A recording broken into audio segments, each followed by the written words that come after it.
Friends, இன்னைக்கு வந்து பன்னீர் லபாப்டர் அது பண்ண போறோம். இப்போ எப்படின்னு பார்க்கலாம். இப்போ இந்த மாதிரி ஒரு ஷாலோ pan எடுத்துட்டு அதுல ஒரு 2 டேபிள்ஸ்பூன் ஆயில்,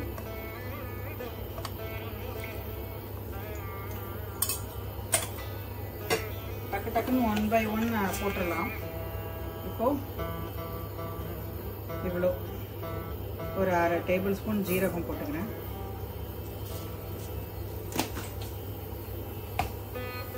அடுத்து இஞ்சி இவ்வளோ, பூண்டு ஒரு 10 பல் வந்து நான் கட் பண்ணி போட்டுக்கிறேன்.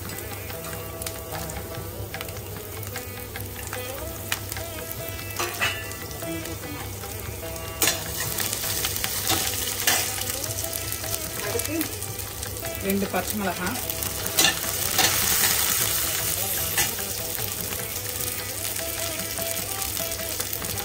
அடுத்து 2 மீடியம் சைஸ் வெங்காயம் வந்து இந்த மாதிரி பெருசு பெருசாக கட் பண்ணியிருக்கேன், அதையும் போடுறேன்.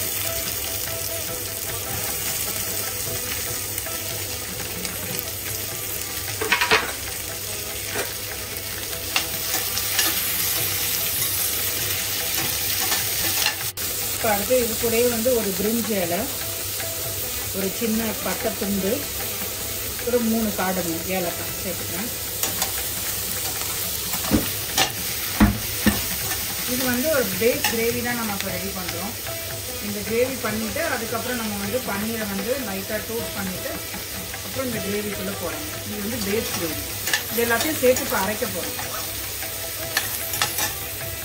இப்போ அடுத்து கொத்தமல்லி தண்டு இருக்குல்ல, கொஞ்சம் இலையோட தண்டு ஃபுல்லாக நான் கட் பண்ணி போட்டுக்கிறேன். நல்லா வாசனையாக இருக்கும் அதுக்கு இது. அப்புறம்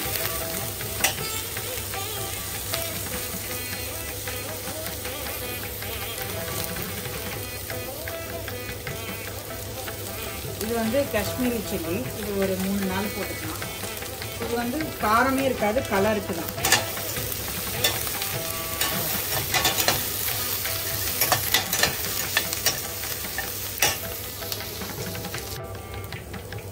இப்போ அடுத்து 3 டொமேட்டோ வந்து நல்லா கட் பண்ணி வச்சுருக்கோம், பெருசாகவே இருக்கணும்.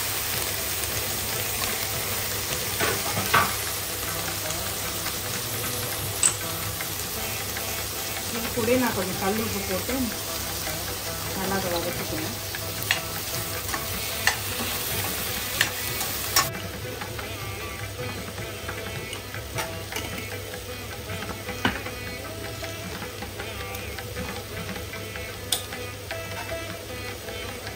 இந்த கிரேவிக்கு தேவையான சில்லி பவுடர் இது கொஞ்சம் தான் போட்டுக்கிறேன். காஷ்மீரி சில்லி பவுடர் இருந்தால் அது போட்டுக்கலாம், அது காரம் இருக்காது. காஷ்மீரி சில்லி பவுடர்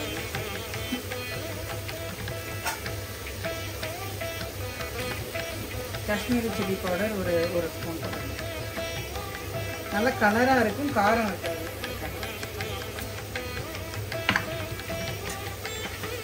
போட்டு நல்லா வதக்கிக்கலாம்.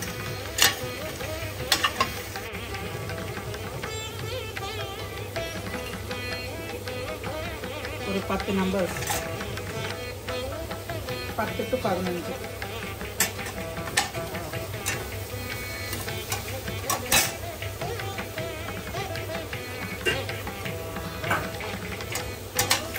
போட்டு இந்த ஆயிலில் நல்லா இது வதங்கட்டும். நான் மீடியம் ஃப்ளேமில் தான் வச்சுருக்கேன். இப்போ இந்த மெலான் சீட்ஸ் அப்படின்னு இருக்கு, மெலான் சீட்ஸ், இது வந்து நல்ல ஒரு கிரேவி டெக்ஸ்சர் கொடுக்கும். இதெல்லாம் நிறைய போட்டுக்கலாம், நிறையானா இன்னும் ஒரு 2 டேபிள் ஸ்பூன். நல்லா ஒரு மாதிரி அது என்ன ரிச்சாக இருக்கும் கிரேவி. கேஷ்யூவும் இதுவும் தான் அந்த கிரேவிக்கு வந்து நல்லா ரிச்னஸ் கொடுக்குறது.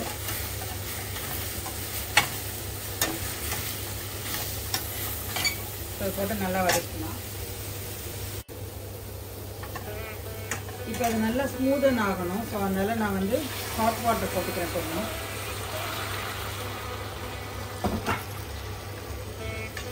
போட்டு நல்லா ஒரு மீடியம் ஃப்ளேமில் நல்லா மூடி வச்சுட்டா அது நல்லா சாஃப்ட் ஆகிடும். சாஃப்ட் ஆனதுக்கப்புறம் இது நல்லா ஃபைன் பேஸ்ட்டாக நல்லா அரைச்சிக்கணும், நல்லா ஸ்மூத்தாக இருக்கணும். அது வரைக்கும் இது நல்லா குக் ஆகட்டும். இப்போ நான் மூடி வைக்கிறேன்.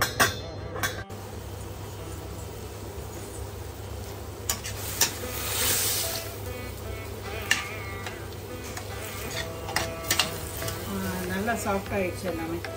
முந்திரி பருப்பு, இந்த மெலான் சீட்ஸ், அப்புறம் இந்த இது பாருங்க, இந்த மிளகா, தக்காளி எல்லாம் நல்லா சாஃப்ட் ஆயிடுச்சு. இதை அப்படியே நான் ஆஃப் பண்ணிவிட்டு இது நல்லா ஆறுனதுக்கப்புறம் நல்லா ஃபைன் பேஸ்ட்டாக அரைச்சி எடுத்துக்கலாம். இப்போ அடுத்து பன்னீர் லபாப்டாருக்கு அந்த பேஸ் கிரேவி பண்ணியாச்சு. அதை நான் வந்து நல்லா ஃபைனாக அரைச்சி வச்சுட்டேன். இப்போ அடுத்தது பேனில் வந்து இந்த மாதிரி நிறைய ஆயில் போட்டுட்டு பன்னீர் க்யூப்ஸை போட்டு நல்லா கொஞ்சம் வந்து ஃப்ரை பண்ணி எடுக்கணும்.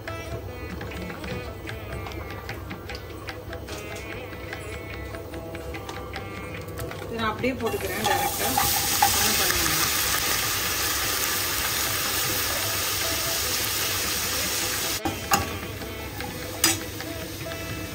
இப்போ இதில் கொஞ்சோண்டு மசாலாக்காக கொஞ்சம் மஞ்சத்தூள்,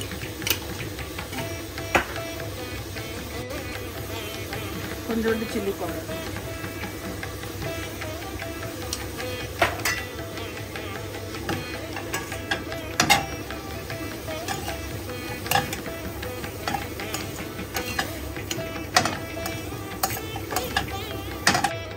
அடுத்து இப்போ ஃபைனலாக இப்போ வந்து பன்னீர் லபாப்டார் வந்து எல்லாத்தையும் சேர்த்து மிக்ஸ் பண்ண போகிறோம். அதுக்கு வந்து கொஞ்சம் பட்டர்,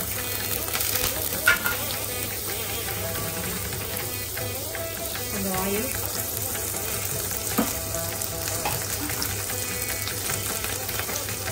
கொஞ்சம் ஜீரா, ஒரு சில்லி, ஒரு வெங்காயம் நல்லா ஸ்லைஸாக கட் பண்ணணும்.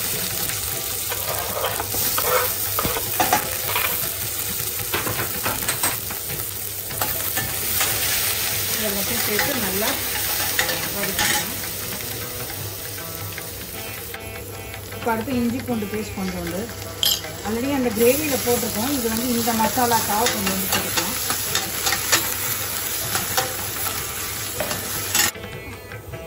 இப்போ அடுத்து 2 தக்காளி சாப் பண்ணி வச்சுருக்கேன்.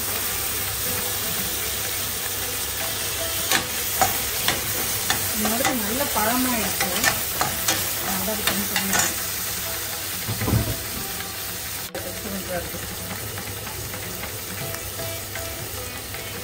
கஷ்மீரி சில்லி பவுடர் கொஞ்சம்,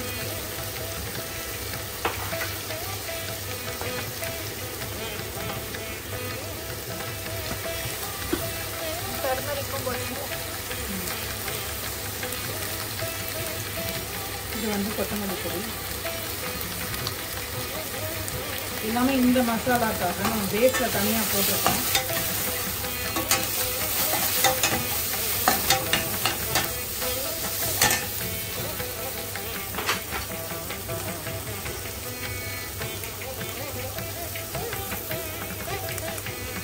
தண்ணி போட்டு நல்லா கொஞ்சம் மசியட்டும். மசாலா நல்லா வேகட்டும். அதுக்காக தண்ணி போட்டுக்கணும். அடுத்து கொஞ்சம் கேப்சிகம் கட் பண்ணி வச்சுருக்கேன் சின்ன சின்னதாக, அதையும் போட்டுக்கலாம்.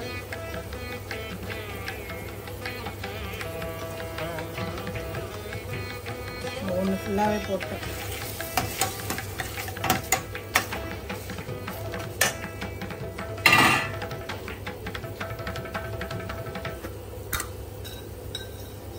அடுத்து கொஞ்சம் சுகர். நல்லா ஸ்வீட்டாகவும் இருக்கும், நல்ல கலரும் கொடுக்கும்.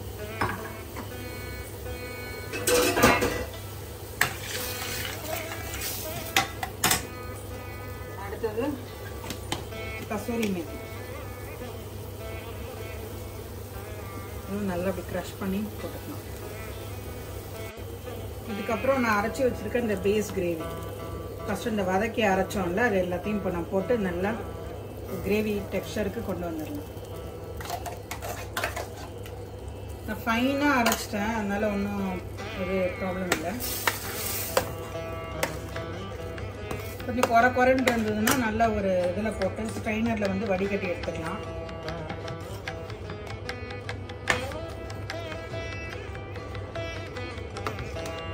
கிரேவி ஃபுல்லாக மிக்ஸ் பண்ணியாச்சு. நல்லா தலை கொதிக்க ஆரம்பிக்கணும். அப்புறம் மூடி வைப்போம்.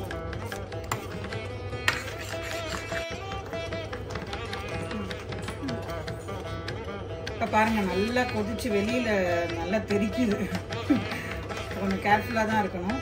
இப்போ நான் சிம்மில் வச்சுட்டு நான் வந்து பன்னீர் ஆட் பண்ணிக்கலாம். எல்லாத்தையும் பண்ணிக்கிறேன். பன்னீர் வந்து இது வந்து கொஞ்சம் இதாகிடுச்சு, சொதப்பிடுச்சு. என்ன பிராண்டுன்னு தெரியல, நல்லா இல்லை.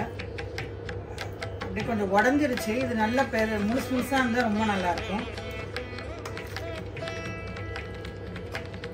இல்லை நம்ம வீட்டில் பிளாக்காக வாங்கினா நல்லா பெரிய பெரிய பீஸாக நம்ம கட் பண்ணிக்கலாம். இப்போ நான் பன்னீர் போட்டேன். அடுத்து இதில் இந்த க்ரீம் ஆட் பண்ணிக்கலாம்.